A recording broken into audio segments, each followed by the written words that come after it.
What's up? It's Josh. You're watching Guitars Ruin Lives. I have been MIA for some time. For reasons I won't go into. It's been a bit of a poop parade here. But I was ready to put the excuses aside and just make something.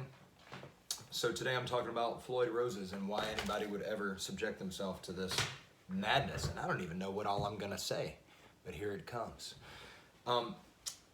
Floyds are tricky. Floyds are frustrating for a lot of people. They require some knowledge to really get a hold of, but a good Floyd, a good floating tremolo on a double locking floating tremolo on a good guitar can really be a thing of beauty. I was just playing this thing earlier just to show you that it's not all about doing, you know, it's not all about that, you know. You can also do this. I was playing this.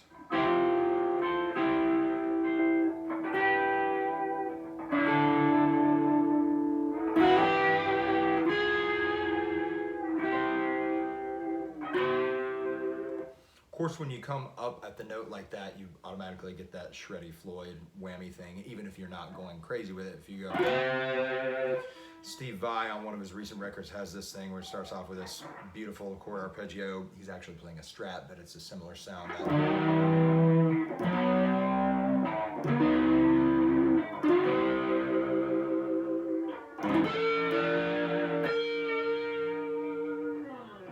So it's never gonna sound like a Bigsby, but you can just use it for subtle things like that. But of course, if you're just gonna use it for subtle things like that, you're probably not gonna go with the double locking tremolo unless you just really value staying in tune, which I do. As far as what makes the Floyd work, kind of from a basic standpoint, is it's like any spring-based tremolo, a Stratocaster style tremolo. We've got springs back here, and we have strings, of course, up here, and the edges of the bottom of the tremolo, the block there, are resting, the two knife edges are resting on these studs. And it's floating, right? It's not solidly pressing against anything. It's down or up because the springs on the one side are pulling with even tension to the strings on the other. And then we try to get it sort of kind of level. Not a technical video, so I'm not getting into that. There's plenty of people way better at that than I am, and who have already made that video 1,000 times. Mine was more about why I would even want to have one. So one of the reasons is, you know, you want something like artists that inspire you have had, and John Petrucci has always been a huge influence for me, even though I realized a long time ago I didn't have the interest to create the discipline to practice the 2+ hours a day it was going to take to be able to really play, you know, to actually be all that stuff and do it right and do it fast. But he's still a huge influence, and that'll never go away. And I really miss, when I don't have a Floyd guitar, I really miss being able to go.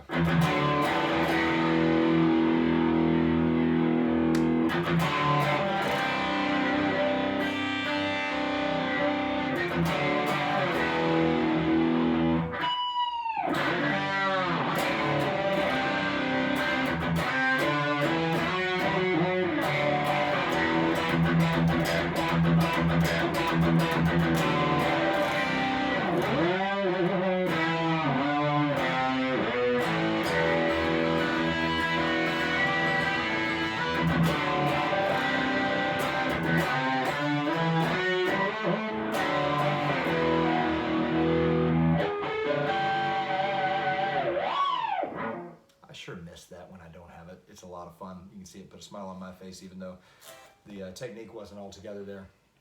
So there's something to be said for just having something that allows you to emulate your heroes, not even because you are trying to necessarily do exactly what they're doing, but just because something about what they do gets you stoked. Because we've got to stay stoked, and that's really the point of this video and the point of the whole channel is getting beyond the gear, behind the gear. The gear is just props to get you interested, to get your attention, to get you connected and engaged with what you're doing so that you can get to the stoked bits. So if you want, just stop right here. You've already watched 5 minutes, and that's enough. That's really the whole point.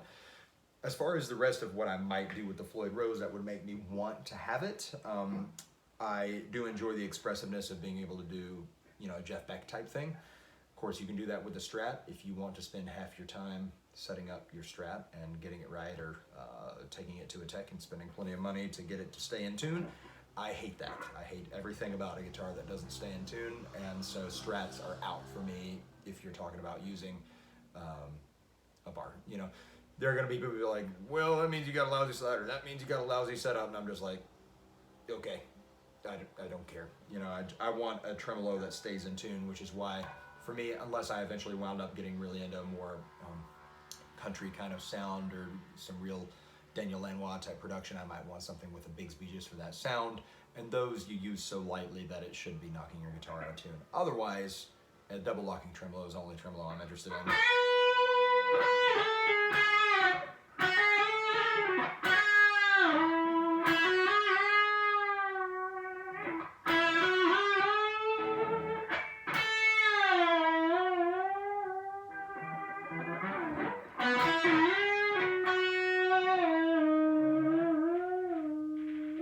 That got a little more Steve Vai than Jeff Beck, because Vai will always do his melodies in.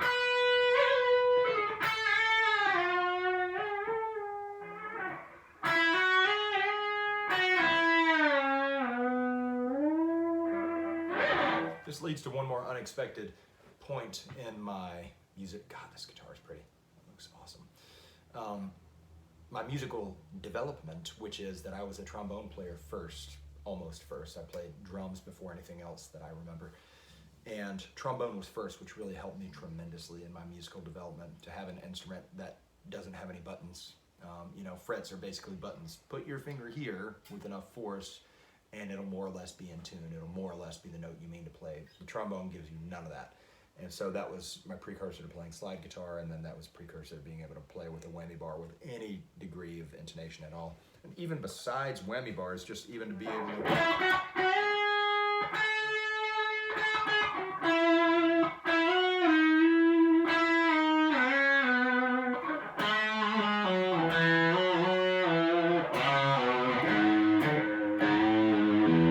Still getting used to this guitar. Being able to bend in tune. So, if there's any real message to this trick of a video, they're all tricks, is when we don't want to go down the rabbit hole of just buying gear all the time to get us inspired when we're never actually playing. There's nothing more inspiring than actually playing. And it can be hard to get into it when you're not excited. So occasionally, you know, you don't want to develop the habit of, you know, buying a new pedal every month just in the sake of keeping yourself interested. That's just an addiction. But now and again, when you find a tool that you know gets you interested, gets you invested, engaged in what you're doing, so that you can get back to the real work of, oh, I actually want to work on practicing because there's this music that I have in my head that's not quite coming out, or anything along those lines. You do have that little bit of, it's kind of the sprinkles on top of the cake. If you have a plain white cake, then you have one that's made and built exactly the same, and they're both super delicious on the inside, but one has sprinkles on it. You're going to go for the one that has sprinkles. The experience, once it's actually in your mouth, is going to be just about identical, but the sparkles and the sprinkles and the color kind of gets you into it, gets your attention, and that's, to me, largely what a Floyd Rose is about. It's also fun for making motorcycle noises.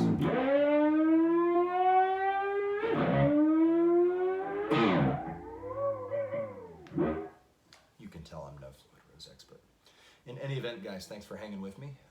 Thanks for checking this video out. If you found this by way of my TikTok, as more and more people are doing, really appreciate you making the crossover so that you can see me in a little more longer format, a little less ridiculous format. And eventually, once my life is a little more under control from some circumstances that are going on right now, I will probably, before I sell it or trade it, make a more in-depth video about this very beautiful LTD with the ridiculous embossed. That thing is just stupid. I do hate that about the guitar, although I understand why they did it. Otherwise, beautiful LTD Mirage Black Metal Edition with the Seymour Duncan Black Metal pickup, which I'm pretty darn pleased with. I think it's excellent. I think it offers something unique. And that is that. So let's just flutter our way back.